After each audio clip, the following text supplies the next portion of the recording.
ebaki ekosimba na bimi molongi elekeli mokili mawana samesilikati nayembiza bango batika mopa okimia mola na ngai mokosimba eloko te lobangana. Bonsoir madame. Merci déjà de me donner quand même un petit espace pour pouvoir parler un petit peu sur mon émission Vérité Flash et accompagné de mon collègue qui est derrière la caméra, que je remercie déjà quand même. Si vous pouviez vous présenter s'il vous plaît brièvement, vous vous appelez comment s'il vous plaît? Je m'appelle Annie Belarus, je suis battueuse. Waouh, 77 ans. Donc vous êtes, si je comprends bien, vous êtes mamie, avec un petit d'accord. Très contente, très enchantée. Madame, en fait, moi je voulais quand même, je suis un petit peu curieuse, parce que là, étant donné que j'ai grandi plus à la Normandie, dans le Calvados, et sur Trouville, et que je me retrouve récemment à Paris, on rentre ici à du côté de Paris, et que je perçois la plupart des personnes ont du mal à accepter la couleur noire. Et c'est que quand vous avez vu l'entrée des Africains ici en Europe, qu'est-ce que vous avez eu comme impression? Parce qu'avant, vous étiez que la plupart toutes blancs, hein, les Françaises entre Françaises. Et du jour au lendemain, vous avez l'Afrique maghrébin et tout ça. Or, on s'est rappelé du jour au jour ici en Europe. La première impression que vous aviez, c'était comment? J'ai pas de souvenir précis d'avoir découvert le mercredi, soit masculine, noir, d'Afrique. Je ne sais pas, c'est venu naturellement. Par contre, j'ai un souvenir. Je suis la Normandie, ma mère était normande, je vois. Enfin bon. Moi, je suis de Laval, c'est-à-dire l'Ouest. Région qui est très compliquée, qui est tiraillée entre l'Anjou, la Bretagne, la Normandie.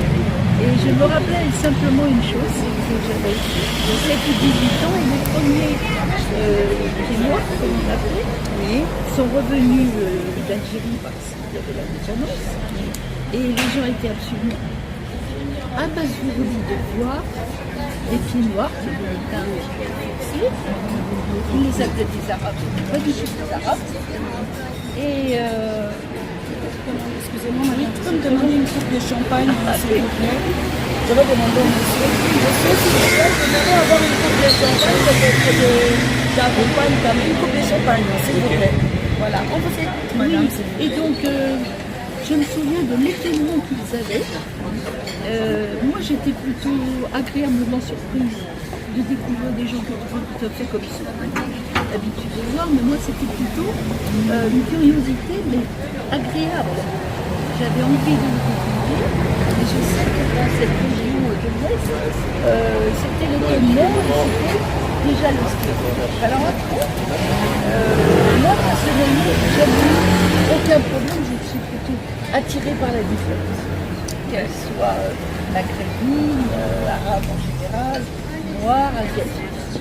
Donc moi, je n'aime pas rester confinée dans ceux qui me ressemblent. Je les aime bien, mais ça ne suffit pas. Par exemple, j'ai travaillé à la Commission européenne uniquement pour aller travailler avec des pays qui ne soient pas la France. Dans l'Europe, d'accord, voire au-delà.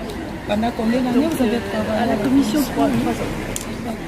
Mais entre deux, j'ai vécu en banlieue parisienne, en Val-de-Marne, à Vichy-sur-Seine. J'ai même été élue maire adjointe dans les années 70. Ah bon, voilà.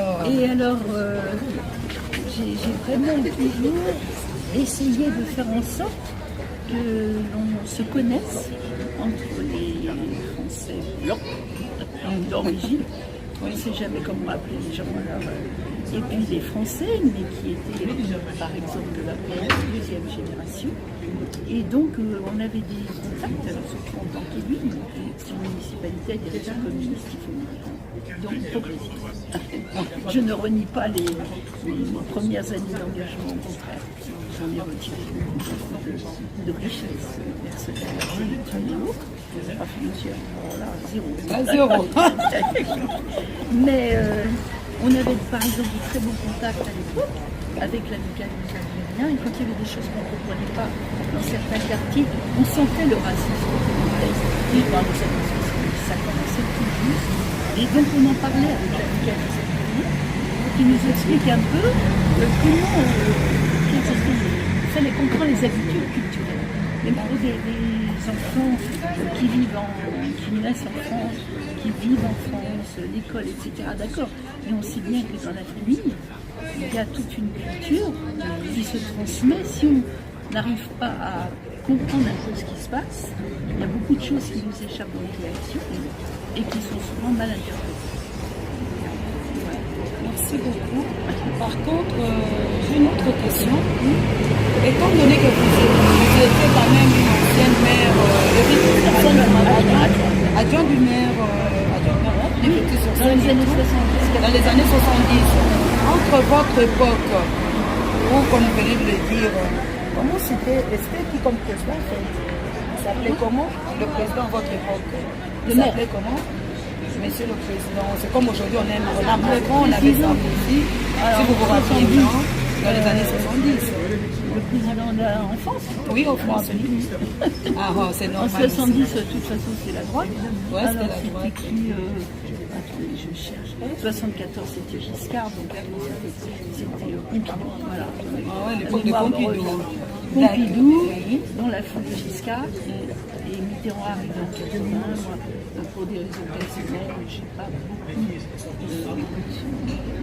d'exercice de fonction après quelques années. J'ai pris des décisions politiques. Moi, j'étais plus le nom de la gueule. Je ne voulais pas toucher politique d'administration. Bref, j'ai pris des distances. Tout en reconnaissant, j'ai toujours gardé ce pitié parce que j'ai gardé un excellent souvenir. Je crois que quelquefois je rencontre des gens, on s'est connus, c'est un petit peu réciproque, mais ça me fait c'est quand même très étonnant à l'âge de 77 ans. Vous avez quand même, vous maintenez toute votre autonomie, c'est très très important. Et c'était quoi votre secret quand vous étiez jeune? Est-ce que vous faisiez du sport avant parce que quand même, arrivé à 77 ans, la plupart des personnes de votre âge se retrouvent parfois enfermées, ils ont besoin d'aide. Mais vous vous retrouvez tranquillement, après des premières 20 ans, du rosier ou blanc. Donc, pour moi, c'est quand même impressionnant à vous voyant et vous avez encore la mémoire quand même qui est très bien, en sachant quand même il y a plusieurs types de mais vous êtes encore intact. C'est peut-être pas votre secret en fait.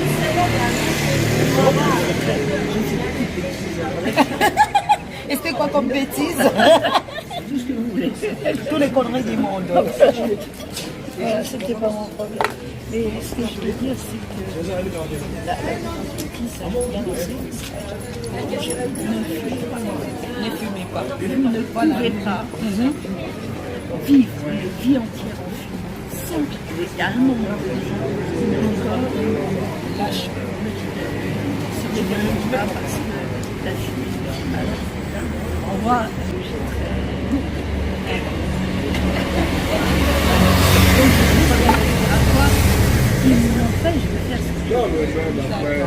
Par contre, en fait, les gouvernements d'avant, à l'époque où vous étiez encore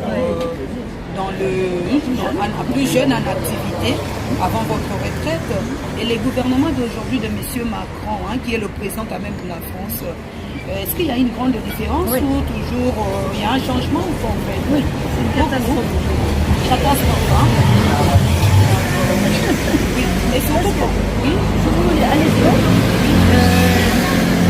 la situation politique, disons, en France, dans les banlieues, dans les campagnes, la connaissait à peu près, et surtout, il y avait des organisations politiques et syndicales.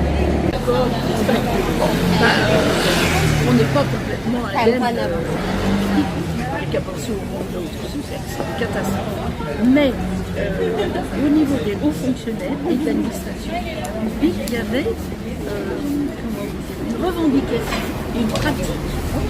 Même la personne qui est à l'accueil, qui est à l'accueil, de s'exprimer. oui, avait le droit de s'exprimer, il y avait un sens de l'intérêt général et du service. Et ça, quand on commence à déstabiliser le secteur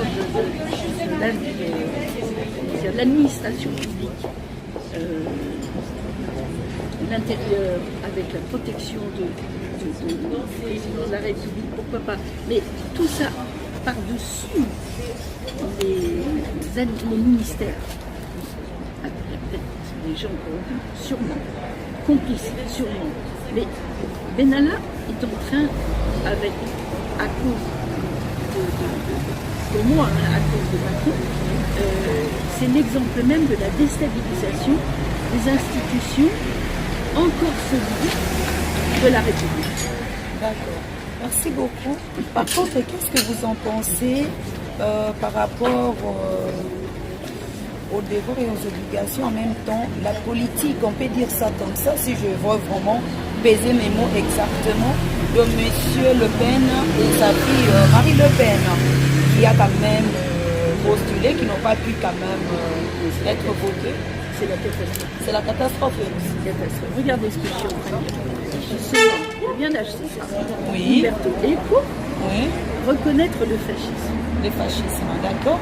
Et je ne sais pas, je suis en train de le dire, mais c'est terrible parce qu'elle est extrêmement à droite.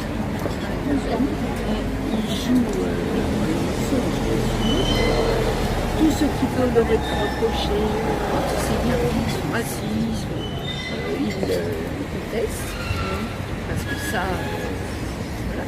Mais malheureusement, comme en face, il n'y a plus rien de solide, tout a explosé, et que Macron fait j'ai jamais vu ça.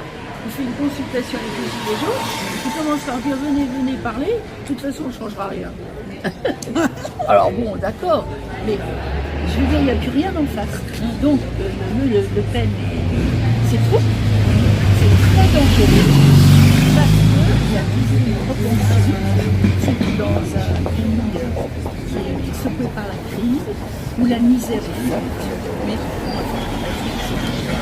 par rapport aux richesses de l'Europe et de la France, une misère qui est inacceptable.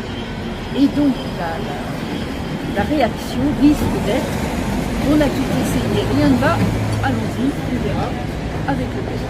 Donc c'est très dangereux. Dernièrement, j'avais vu, il y avait les gilets jaunes en fait, qui ont quand même revendiqué leurs droits par rapport au salaire, l'augmentation de salaire. Et de l'autre côté, étant salarié moi aussi, en 2019, ils nous prélèvent maintenant les impôts à la source. Qu'est-ce que vous pouvez nous en dire par rapport à ça?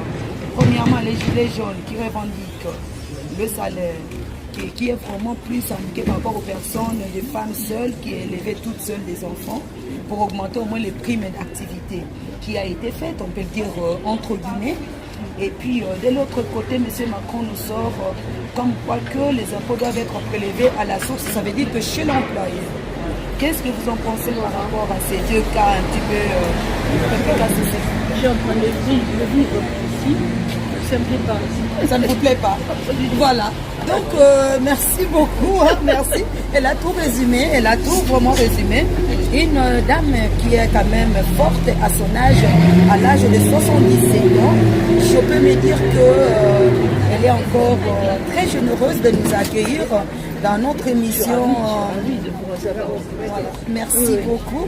Donc, dans notre émission Vérité Flash avec votre chroniqueuse, journaliste Blandine Osako, derrière la caméra toujours. Nous allons continuer toujours notre émission. D'ici peu, vous aurez toujours plusieurs épisodes par rapport à la vie en France, par rapport à plusieurs côtés social et puis politique. Donc, je vous invite tous à vous abonner dans votre chaîne et votre site Congo Audience Kino Blandine Osako. Merci beaucoup et à très bientôt.